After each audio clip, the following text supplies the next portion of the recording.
लोग कहते हैं ये 16 दिन अच्छे काम नहीं करना चाहिए, 16 दिन ये मत लो, 16 दिन वो मत लो।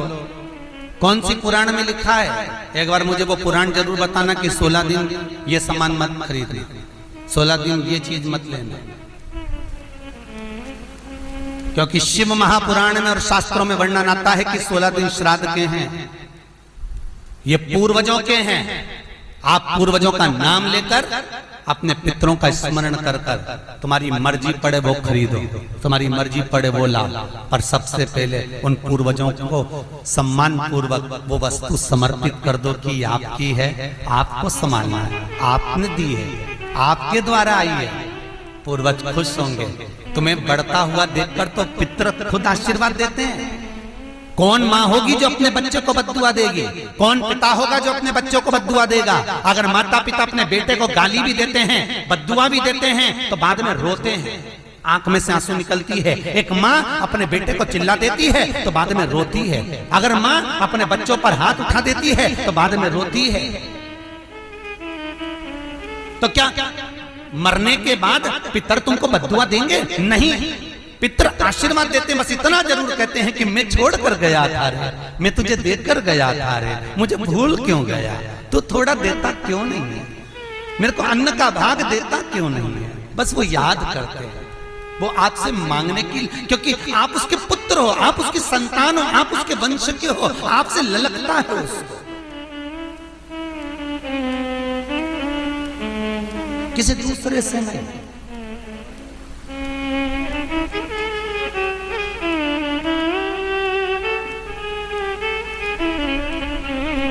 प्रेम दीजिए।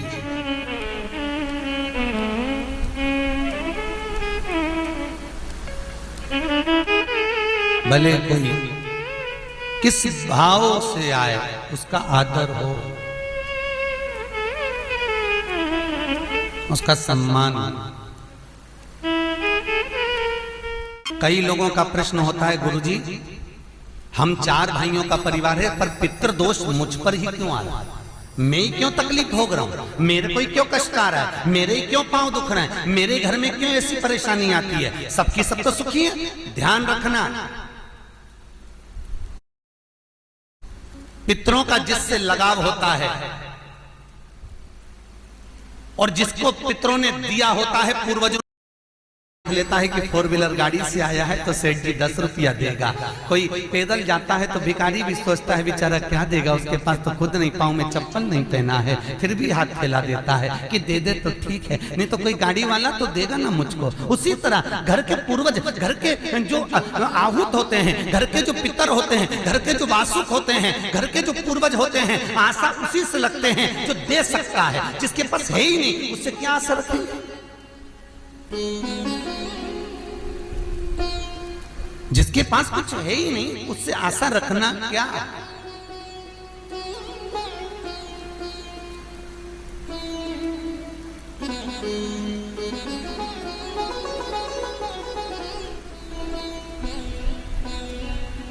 कई लोग कहते हैं गुरुजी हमारे पास देने के लिए कुछ भी नहीं, हम हमारे पूर्वजों को क्या? मत दो ना, इस्माइल तो दे सकते हो। जिस दिन तुम्हारे पूर्वजों का श्राद्ध है, तुम्हारे पास में खिलाने के लिए अन्न नहीं है, तुम्हारे पास देने के लिए दान नहीं है, तुम ब्राह्मण को घर में नहीं बुला सकते, कोरोना महामारी चल रही है, तुम कुछ भी नहीं दे सकते, तुम्हारे पास देने के लिए वस्त्र नहीं, आभूषण नहीं, कुछ भी नहीं, मत दो।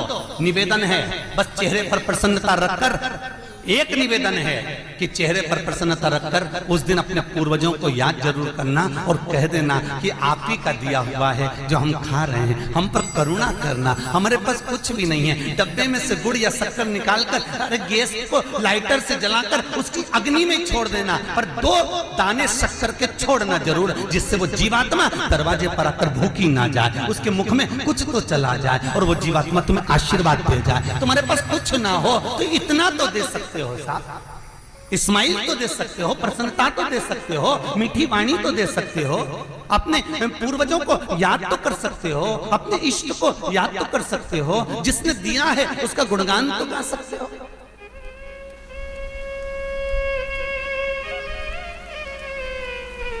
एक नई नवेली दुल्हन को पति ने एक नई नथनी लाके दे दी।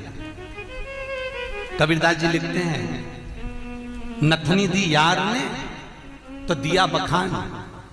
यार ने केवल एक नथनी लाकर दी है, पति ने केवल एक नथनी लाकर दी है, सोने की बड़ी सुंदर, सबको दिखा रही है, घूंघटे में उघाड़ उघाड़ कर दिखा रही है, मेरे पति ने दी है, झुमका बार बार दिखा रही है, मेरे पति ने दी है, मेरे पति ने दी है। एक नथनी मात्र 2000, 5000, 10,000, 20,000, 25,000, 50,000, 1 लाख 2 लाख की नथनी पति देता है तो सारे जगत को दिखा देते हो। वो परमात्मा देता है तो किसको क्यों नहीं बोलते कि उसने दिया है, उस पूर्वजों ने दिया है। वो छोड़ कर गए थे तो हम खा रहे हैं, अगर वो छोड़कर नहीं जाते तो रोड पर मिल जाते। लोग कहते हैं हमारी माँ ने हमको क्या दिया, हमारे पिता ने हमको क्या दिया, सब उसको देकर चले गए। भले वो किसी को दे जाएं पर आशीर्वाद लिए बगैर मत जाने देना।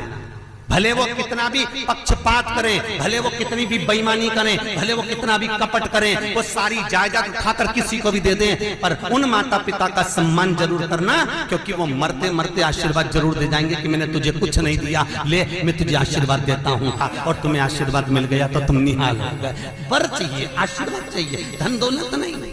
श्राद्ध पक्ष की कथा कहती है, ये श्राद्ध पक्ष का जो वर्णन गरुड़ पुराण में कहा गया कि जीवात्मा सबसे पहले जाती है तो घर पर जाती है, जैसे जट्ठा और मट्ठा की कथा।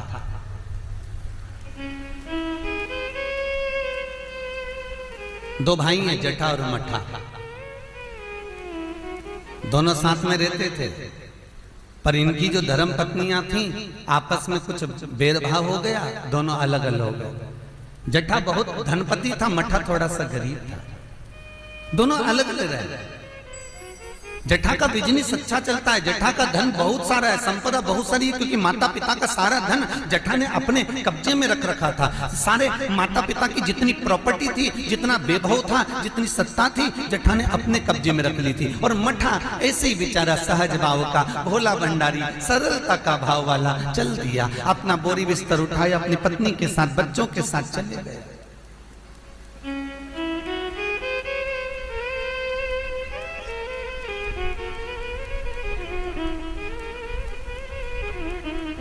सोलह दिन श्राद्ध किया गया। एक दिन जट्ठा की पत्नी बोली, सुनो, इतना सारा गाड़ी बंगला जमीन जायदाद ढेर सारी है, 200 एकड़ जमीन, 200 बीघा जमीन है, 4 ट्रैक्टर हैं, गाड़ी बंगला ढेर सारा है, खूब वैभव बना हुआ है, पर अपन अपने घर में सेठ बनकर रहते हैं, पर दुनिया को क्या मालूम कि अपने पास कितनी दौलत है, कितनी जायदाद है, अपने परिवार वालों को, रिश्तेदारों को, किसको क्या मालूम कि अपने पास में कितनी सत्ता, अपन कितने राशि ठाठ में रहते हैं। तो पति बोला क्या करना है, पत्नी बोली एक काम करो, तुम्हारे जो पिताजी मर गए थे उनका श्राद्ध आ रहा है,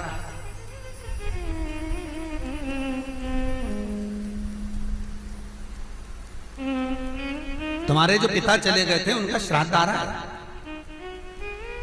एक काम करो, अपन अपने पिताजी का श्राद्ध रख देते, और श्राद्ध रखेंगे तो मेरे मायके वालों को और आपके पूरे परिवार वालों को, जो आपके रिश्तेदार मित्र हैं, दोस्त हैं, और मेरे मायके वाले, मेरी सहेलियां, मेरी बेस्ट फ्रेंड, सबको बुला लें,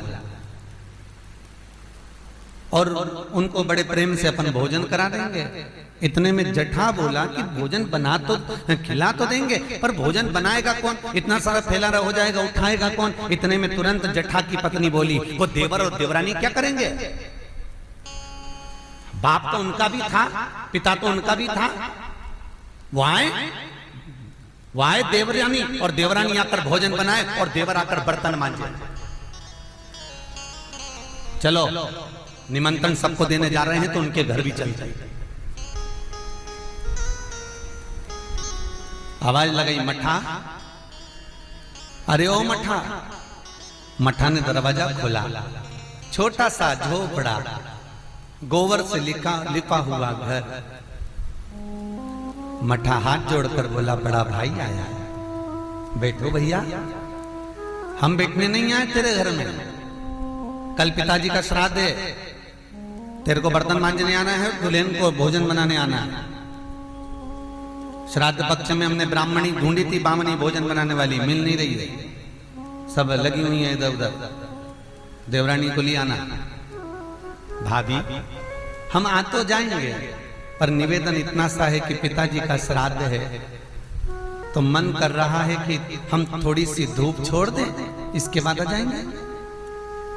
इतने में तुरंत भाभी बोली, सुन रे मठा, आना हो तो सुबह जल्दी आना, क्योंकि रखे हुए बर्तन कौन मांजेगा, भोजन कौन बनाएगा। इतनी देरी से आना है तो केवल क्या खाने आ रहे हो?